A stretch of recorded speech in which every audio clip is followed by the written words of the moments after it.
Broadcasting from the Business RadioX studio in Alpharetta, it's time for ProfitSense with Bill McDermott.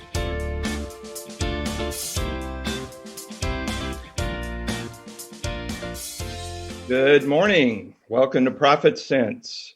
This podcast dives into the stories behind some of Atlanta's successful businesses and business owners and the professionals that advise them. We help local business leaders get the word out about the important work they're doing to serve their market, their community, and their profession. I'm your host, Bill McDermott, and this show is presented by McDermott Financial Solutions. When business owners want to increase their profitability, they don't have the expertise to know where to start or what to do.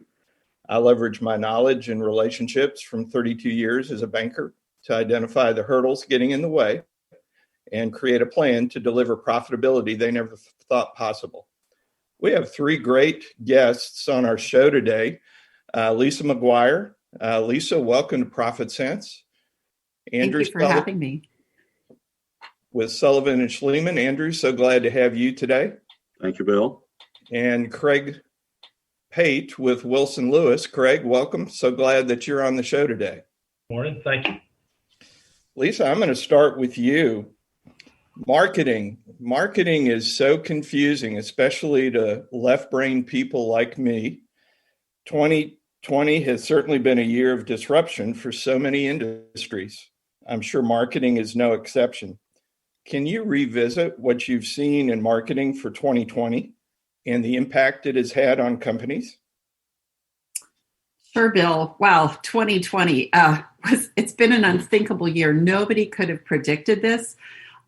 Everything we knew in every industry, it kind of came to a grinding halt. Everything that we operated by, all of our rules, everything shifted. And so we knew the pandemic was coming. We heard about it, but we could never have imagined that our economy would have been impacted the way it was. And so just like everyone else, marketers responded the same way. There was, first of all, shock and awe. What's happened to us? There was denial. This can't be happening to us. A confusion about now what do we do? There's no history to have based this on. Just ignorance about how to move forward. And then finally, acceptance. So it's almost the stages that one would go through if you were thinking about grieving. Everything that we knew before had suddenly changed. So what we saw with marketers, a lot of them or in companies, they went silent. When they didn't know what to do, they got stuck. They became paralyzed. So they pulled their marketing. They pulled their marketing budget. Some people decided, you know what, I'm going to just keep moving forward as if nothing happened. But what happened is when their marketing went out, the customer was really listening to it, thinking, do you know what's going on in my life? Like, aren't you awake? Aren't you seeing what's going on? So those people looked a little bit like they weren't in tune with things. And so what marketers did is they looked at what are the new platforms that were possible. So what we saw is people suddenly becoming very generous. I don't know about you, but I saw lots of people presenting free webinars, masterclasses, free online training. People that had been speakers were speaking free just to get their name out there. Sure. But what we saw in the first 3 months of COVID, we really vaulted 10 years ahead in our consumer and business digital penetration. Now, here's an interesting statistic. 46% of people switched brands. Wow. Now, think about that. 46%. 46%. And the reason why is they were able to get online and look at some of the options out there. There was a lot more pouring into the internet. We also saw a 30% increase in e-commerce. So there were businesses that had not been online, and particularly brick and mortar stores that had products to sell. So they had to figure out, okay, how do I get online? How do I make an e-commerce site? So they were able to switch. And we also saw a lot of concerns about shopping safely and also convenience. Think about how much more convenience we want now because we've been quarantined. Oh yeah, So lots of shifts. Yeah, I think my Prime account is on steroids here lately. So yeah, e-commerce is definitely a thing. Marketing is about reaching a prospect and converting them to a customer. What do business owners need to consider now when they're trying to find new leads and win them over into becoming clients? Yeah, so I would really love for all of your listeners to consider this. We've all had three types of customers this year. We had the pre-pandemic customer. So that's what, how we used to operate. That pre-pandemic customer, they knew the rules of the road. Everything was going well. Then we had the early pandemic customer. So that was the customer that was confused. When people started talking about the new normal, there was a rebellion, people saying, I don't want a new normal. I want to go back to the old normal. Sure. And so people started hunkering down. And really, just if you think about it, what was important, if you're familiar with Maslow's hierarchy of needs, it was all about survival. Toilet paper. Am I going to have enough toilet paper? Yep. Water, hand sanitizer. And then we saw a run on food, food supply in the grocery stores. So everyone went back to some of their primal instincts in that. And now that we're in pandemic, there's an acceptance we're not going back to normal. We're going to move forward. And so we shop differently. We consume differently. Our priorities have shifted. And so you have to think about who is your customer now and how do they operate? So my recommendation moving forward is we have to remain agile. Sure. Just really understanding your customers. So you talked about shifts in consumer behavior. Some of these shifts have caused change, but talk a little bit about what types of shifts have you seen in marketing this year that are probably not going away?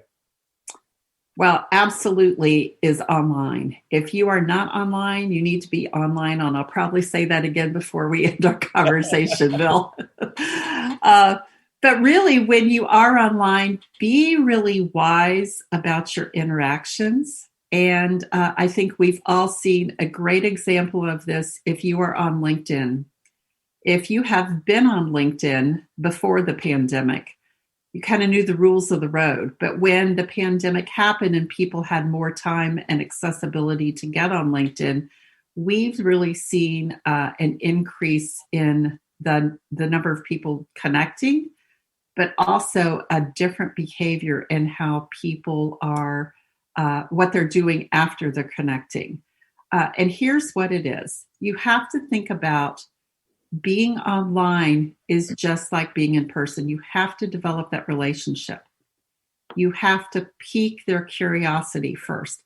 Why would I want to connect with you? Or why would I want to do business with you? What do you do that's so different from the 100 other people in your industry that I know? Tell me how you're different. And then teach me a little bit, maybe more about what you do that's different. And then finally, it's making that commitment to work with you. What do I need to know about you so I trust you to do business with you? So it's still the relationship laws. Yeah, and not only relationships, but my experience is people buy differences. They don't really buy similarities. So your point about differentiation is really spot on. And so what I'd like to do is shift our discussion to business owners because of these changes in buyers' behavior, because of digital marketing. What recommendations can you give to business owners as we finish out 2020? Yes, I think if you're watching the discussions happening online, there's a lot of frustration, particularly with all that we're having happen in society, the political climate, the culture, all of that. And I think people just want 2020 to go away. So they're tending to throw their hands up. They want to try to get through the year as quickly as possible.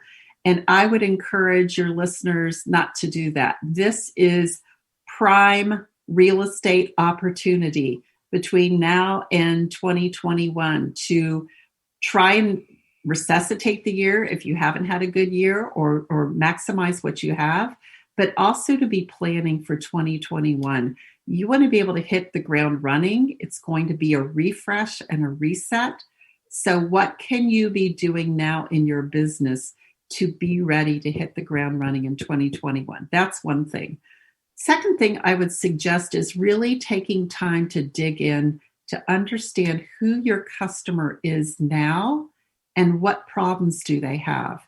And their problems have likely shifted. So how can you be the problem solver? How can you guide them with that new problem they have, the new situations that are adding a wrinkle into their complexity of what they have? And third is people are not as loyal as they once were. You heard that statistic. So really work with your online presence to try to build that trust, to pull out the benefits of working with you. People want to know what's in it for them. So how can you communicate that? So those would be the three things I would suggest for your business owners.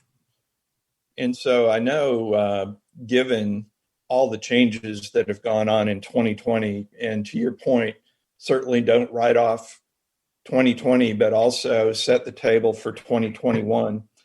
For a business that wants to remain sustainable and strong as they go into 2021, what's the best piece of advice that you can give to companies today? Yeah, so I'm actually going to give two pieces, Bill. That's going to be, if you don't have a sales funnel, you need to build one, and you need to build one online. Now, what that is making sure you have a very strong website that converts, not just getting people to the site, but making sure once they get on the site, it converts them into customers. Also having a lead generator. You know, a lot of people will depend on social media to drive people to their website. You also need a lead generator because that will qualify people who want to work with you.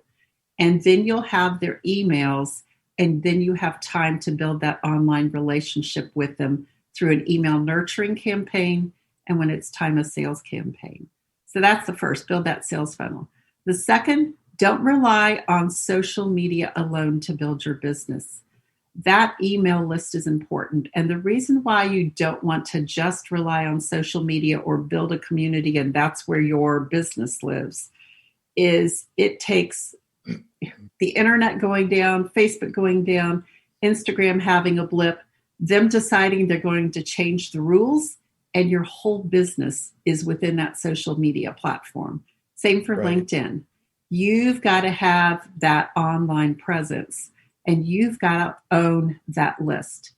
And when people are on your phone, so your business owner is on your phone, it shows up in the email. Even if they don't open it, you are still top of line. So I would do that and make sure that you keep learning and growing. And I do have one thing to offer your listeners. As you mentioned before, I am a StoryBrand certified guide, and I'm also a Business Made Simple coach. So I do have an offer. If your listeners would like to text the word LEARN, LEARN, to the number 33777, I'll make sure you get a free subscription to the Business Made Simple daily emails. It's about a 3-minute video by Don Miller, and it will make you money and show up in your inbox every morning. It's a great way to start the day. Great. Well, thank you for that offer. And listeners, please take advantage of that opportunity. Lisa, as we kind of close our interview, talk a little bit about who your ideal client is and the services that you offer. Sure, absolutely. So my ideal client is someone who has left corporate America. They've decided they want to go out and build their own business because they want the freedom and flexibility. And typically what happens, they get into that business, and instead of spending 90% of the time doing the work they love, they spend 90% of the time figuring out how to run the business. So business owners that have relied on word of mouth, referral marketing, and they've never really figured out how to do marketing, that is my ideal client. Coming in and recognizing their zone of genius, their point of difference, and how to help them communicate that with a message that would resonate with their client, and then build that sales funnel. And then, Bill, as you know, I also love working on personal branding, helping people understand who you are and why they would want to do business with you versus someone else.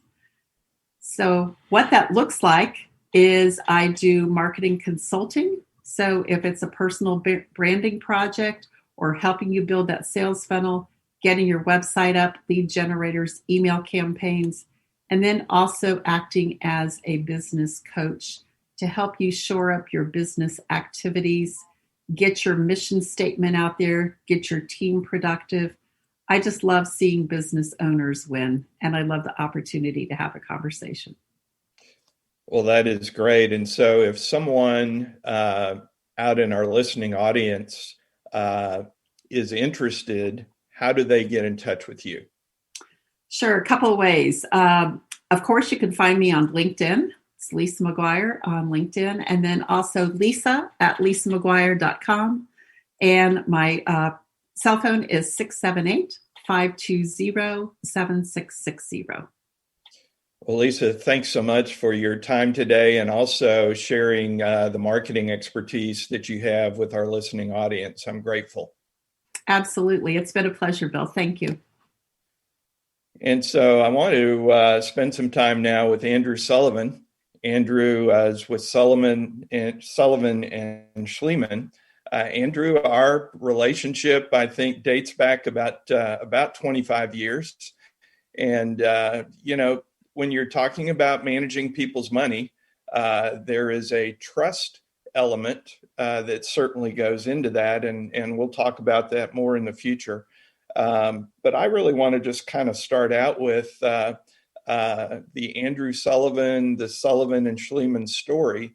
So talk a little bit about the history of the firm, your background. You and I spent some time together in banking, as well as the qualifications of the firm. Well, thank you, Bill. And matter of fact, it's been over 30 years. And matter of fact, the first client that I still have is the same client that you had. That matter of fact, the same client that Craig Pate's predecessor firm dealt with. So it's an interesting relationship that we started out together in that at SunTrust. Wow. And then that same relationship is still in existence, and it's now gone multi-generational. So now I'm dealing with grandchildren and even great-grandchildren of the original matriarch and patriarch. Wow.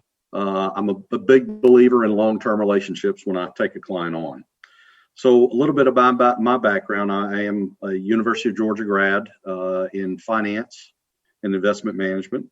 I have a master's in international business from Georgia State, and then I have a certified financial planning designation from Oglethorpe. So we currently, as I said, spent 20 years at SunTrust. My business partner and I left SunTrust in August of 2008.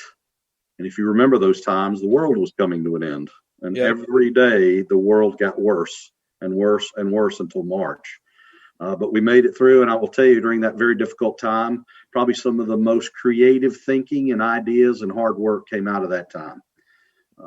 We currently manage around $650 million of assets, a few companies, but mostly individuals and their relatives. And that's the way the book is comprised.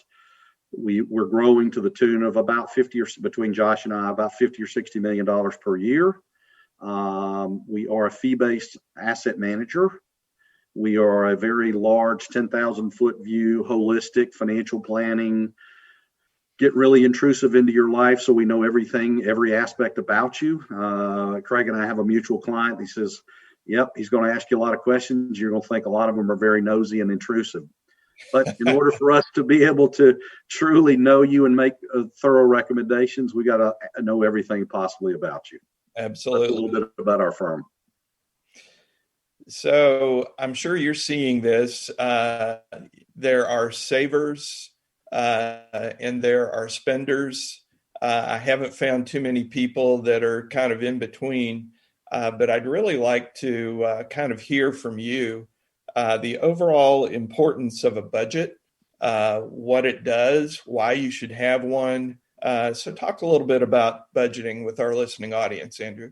It's also, Lisa, I think, brought up some good points about the COVID. If I could address a little bit about what we're seeing as a result of the COVID too, with respect to our clients. Please. So we've got a number of clients we've had for a number of years that have reacted quite well to the COVID crisis, as they have many other crises that we've gone through with them. The interesting thing is, the longer they are clients, the more times, as I say, they've been to the rodeo, so to speak, with me, the more confident, the more trusting they become, and the less likely they are to do things that they probably shouldn't do in the wrong times. And so, two things that we greatly pride ourselves on in the practice. One, we will tell you what you need to hear, not necessarily what you want to hear. And sometimes those are very tough conversations. And the second one is we really earn our pay when we're making sure you don't do the wrong things at the wrong time. And there's a natural knee-jerk reaction when we have a crisis like COVID to go to cash and do the wrong thing at the wrong time. And so we had many of these discussions with clients. And fortunately, we were able to keep the vast majority of clients from doing the wrong things at the wrong time. We had a few, and they now will kind of look back and regret that, because this COVID quickly took the economy and the market down, but then we are now at record highs just a mere 6 months later. Sure. So that's what we try to do, is making sure that the client is doing the right things at the right time, which kind of then leads into the issue of the budget. You know, if you do the budgeting, which is very difficult, if you do the budget, it saves you a lot of grief, and it causes you to not have to make those rash decisions when times get very, very tough. Okay. So is there any particular aspect about budgeting that you want to cover? No, I'd just like to maybe have you hit the high points you feel are important. Sure. Well, so let me I prepared a little bit of what are 6 points as to why it is important to budget. Because that's probably one of the toughest things when we go and meet with a potential client. It's probably one of the toughest tasks we can get a client to do that they don't want to do. Can you put together for me a budget? Oh, I'd rather have a root canal. But it is so critical to the beginning basic building block to a successful financial plan. We've got to get a budget. And we usually ask a client to put together 2 budgets, sort of what we call a noodle-ronies budget. One that just says, look, what's the bare minimum it takes to operate your household? And then we say, give us a lifestyle budget, a budget that you want to really, you don't want to eat noodle-ronies all the time. What's a lifestyle you want to live, and give us that reasonable budget. But I think by budgeting, the 6 points I want to make as to why it's important to budget. Number one, a budget helps you keep your eye on the prize. And everybody's prize is different. That prize may be building a second home, or retirement, or sending their kids to college, or you pick it. The important thing is you have to have that goal, but you have to have the budget so you can figure out how quickly you can achieve that goal, whatever that may be. Okay. Another important one is it helps you ensure you don't spend money you don't have. And with the introduction a number of years ago with plastic, prior to that, if you didn't have the money, you didn't get to spend it. But when plastic and credit came into the equation, many people sort of said, well, you know what, that's not really spending. I'll deal with it later. And they get themselves in terrible, terrible financial trouble. So by having a budget, it keeps you from spending money that you don't have. Okay. A third important one is it helps you live. This is my goal. Helps you live a happier retirement. Okay. Retirement is very expensive. The earlier you start and the more you save, the quicker you can have that opportunity to become financially independent and retire. You know, I'm often accused by clients, you will save me to death. I said, yes, I will squeeze that lemon and see how much more juice I can get out of it. Okay. Because I know how expensive things are in the future, particularly in the retirement. Okay. The fourth one, it helps you prepare for emergencies. It's amazing how many people that I meet with that do not only have a budget, but they don't have an emergency fund. Very, very critical. You need to have 3 to 6 months living expenses in cash, because just like COVID has taught us that we can lose our job. We can have a reduced job. Unemployment may or may not be available, or it may not cover our expenses. You got to have an emergency fund to take care of these contingencies. Fifth, it helps you shed light on bad spending habits. I can be accused of this. I mean, lifestyle is a slippery slope. You don't all of a sudden just go from spending nothing to spending an excess amount. You sort of slippery slope into it. And so by taking a snapshot of your budget periodically, it's every 6 months, once a year, it shows you where that excess is and where you can squeeze more juice out of that lemon. And then the last one I found was interesting. It says it's better than counting sheep. By having a budget and staying on track, it allows you to sleep better at night. And that's another common thing we ask clients, particularly when it comes to their investment and their risk policy, is do you want to eat well or sleep well? You can't have both. And so therefore, having a budget allows us to make sure you can sleep better at night. Yeah. And sleeping at night is so important. I had a client who had a excess cash balance in his account. He was a veterinarian, and I asked him about it. He said, "Yeah, that's my sleep insurance." So we've talked a little bit about budgeting. Let's kind of shift to financial planning. Yep. Talk a little bit about the overall importance of financial planning, when you start, what you do, what you'd like our listeners to have as key takeaways today. So financial planning would be the next major step. It's sort of your strategic plan, your roadmap to how you get to these various goals. I think the foundation, as we just talked about, is the budget. But there's bigger issues once you get the budget established that you need to make sure that you're on top of. One, how about your life insurance? How about having, if you have children, wills and powers of attorney? How about the issue of making sure you're saving in a 401k and you're getting all the company match that's available? Okay, in that 401k, are you properly investing it given your age, your time frame, and your risk tolerance? How about long-term care insurance? So many things go into a successful financial plan and a successful financial life. That we ask these questions and we make sure we're checking all these boxes. The other thing that I will tell you as a client, if you're a client of ours, you hold us accountable to do certain things. Return my calls, get me returns, make sure I can retire and I'm saving enough. But I also require accountability on your part. If I put on your laundry list, I need a budget, or if I say, look, you have a need for a will or power of attorney because you have small children and you need guardians and trusts, I'm going to hold you accountable that, guess what, the next time we talk, hey, have you done those wills and powers of attorney? I haven't gotten around to it. Guess what's on the list the next time we talk? So the accountability part is very important, but the financial plan, it's the roadmap, it's the strategic plan to sort of pull that budget together and make sure all these other aspects of your financial life are working. Well, and those are so critical.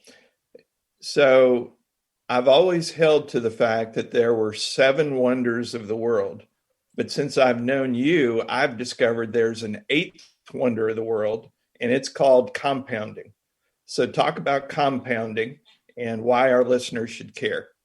So as Albert Einstein said and quoted, compounding is the 8th wonder of the world, and it is amazing what compounding can do. So as an illustration, if you have $500 and you get a 10% rate of return, next year you now have $550. The year after that, at a 10% return, you now have $605. It's the ability to earn income and interest on interest and income that you earned the previous year. Very, very important. The earlier you start this investments, the more benefit you'll have in the long run as a result of compounding. Let me give you a prime example. If you have an individual that starts an account with just $10,000 and they earn a compounded rate of return of just 4%, at 10 years, that $10,000 is worth just a little under $15,000. At 50 years, it's worth $71,000. But if you bump it up to a 16% rate of return, and again, nobody's touting that that's practical or doable every year, but this is just for illustration purposes. In 10 years, that same $10,000 at 16% is a little over $44,000. And in 50 years, it's $16,707,000. Wow. So rate of return is very important, but time in the seat as far as that compounding is very important too. So the earlier you start, the better off you are, the more likely you are to hit your targets and your goals.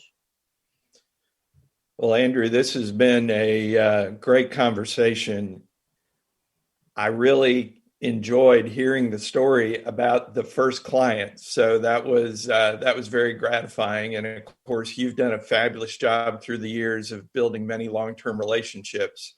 Any of our listening audience, if they want to get in touch with you or in touch with the firm, what's the best way to do that? Sure. So our office line is 678-867-0500. That's our main office line. And anyone in the office picks up the phone, you'll get a cheery, smiling voice on the other end, willing to help in any way that he possibly can.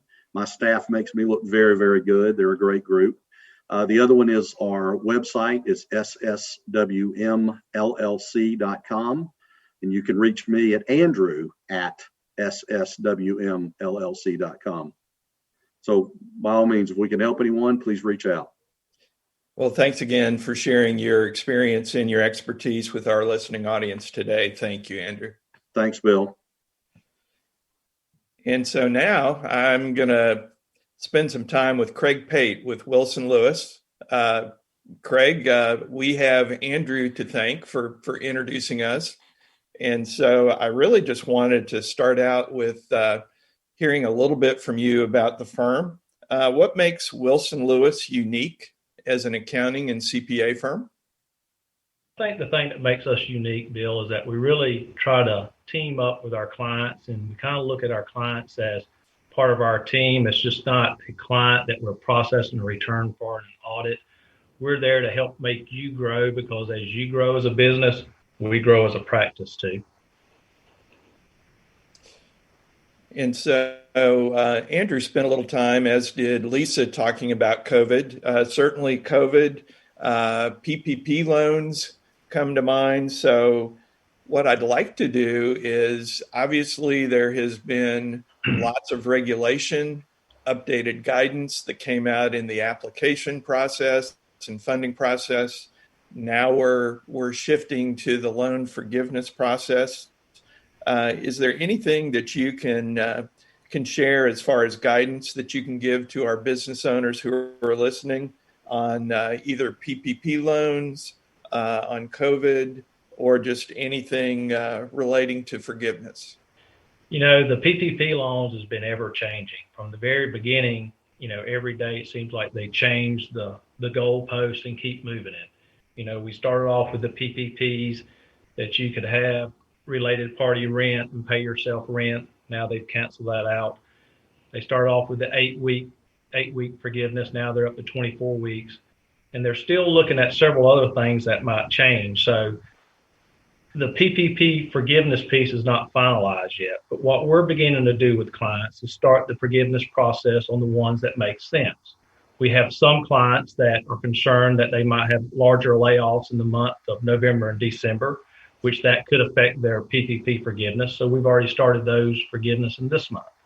Some of these other PPP loans, you know, that are smaller amounts, maybe below 150,000, we're kind of holding off on those for a little bit, because we do believe that Congress at some point in time will pass a law that just automatically forgives that first 150,000 without any paperwork. What we're seeing in the forgiveness piece right now is that, just like the application piece, every bank has their own way of doing it. Some banks are pretty simple. You just upload payroll reports and it's a done deal, click a few boxes. Other banks are more elaborate and requiring a lot more information. And so I tell listeners to take the time to go ahead and log into their portals at their banks to see kind of what they do need to apply for and what supporting documents that they will need. So I want to shift the conversation a little bit to liquidity, talk a little bit about cash. The saying goes that cash is king. In your opinion, for a business owner, and I realize it will vary depending on the industry, But generally, how much, in your opinion, does a business owner need to hold in cash to operate their business well and with a cushion? It does depend on each industry, but my rule of thumb has always been that we need about 6 months worth of good operating cash unless we have some expansions going forward. I always look at it that receivables sometimes takes between 60 and 90 days to collect. So we need about 6 months worth of that buffer there. So in case we have a downturn in the economy like we had for the pandemic, we have time to kind of change around a little bit. Anything past 6 months, I think that's a little bit excess cash, which I don't like to keep in the companies because that excess cash is at risk. So I know that we have a client that we're sharing right now that actually, despite COVID, is doing quite well. This particular client is considering buying a building. There are some tax and accounting issues that have to be satisfied. So for anyone out there who might be contemplating buying or constructing a building, can you speak to some of the tax and accounting issues that they need to keep in mind as part of doing that? Well, yes. The first part is that if we're acquiring a building, I first try to keep that out of our operating company so we can kind of keep our risk buckets balanced out properly. So we usually try to set those commercial properties up in some small LLCs. There are some tax benefits, depends on the type of building. You can do some cost segregation studies because parts of the buildings might depreciate faster than other parts. For most typical buildings, the depreciation schedule is about 39 years. But if you get a cost segregation study, maybe you can break out the pavement and certain lights and countertops and everything that has a much faster depreciation schedule on it. Well, that's really important. And then maybe a similar question. I know our baby boomer generation is now thinking about retirement. These baby boomers are exiting their businesses. Those businesses, they only exit once. So they want to be sure to do it right. I know you probably are consulted on a lot of the tax and accounting issues for those business exits, but can you talk about maybe some of the important points that if our business owner listening audience is thinking about exiting a business, what are some of the tax and accounting issues they should consider? Well, if these business owners are beginning to sell their business, it's more of a question, are they doing asset sales or stock sales? And then at the same token is kind of what that gain is going to be if it's a stock sale. And then also if they're selling the company, are they going to recognize this gain all at one time or over several years because they're doing some type of owner finance? And then the implications to those installment gains on those. Well, so those are really some important points to consider. Craig, if someone wants to get in touch with you or get in touch with Wilson Lewis, what's the best way for them to do that? Absolutely. They can contact us through our webpage at wilsonlewis.com, or they can call us here at our office at 770-476-1004. Well, Craig, it's been great having you on the show and certainly appreciate the expertise that you give your clients on accounting and tax issues. And I've certainly enjoyed working with you on mutual clients, and I'm grateful that Andrew introduced us. Thank you for inviting us on. In closing, if you want to keep up with the latest in pro-business news, follow us on social media for the latest stories. If you want to listen to future ProfitSense podcasts, you can find us on ProfitSenseRadio.com. This is ProfitSense with Bill McDermott signing off. Make it a great day.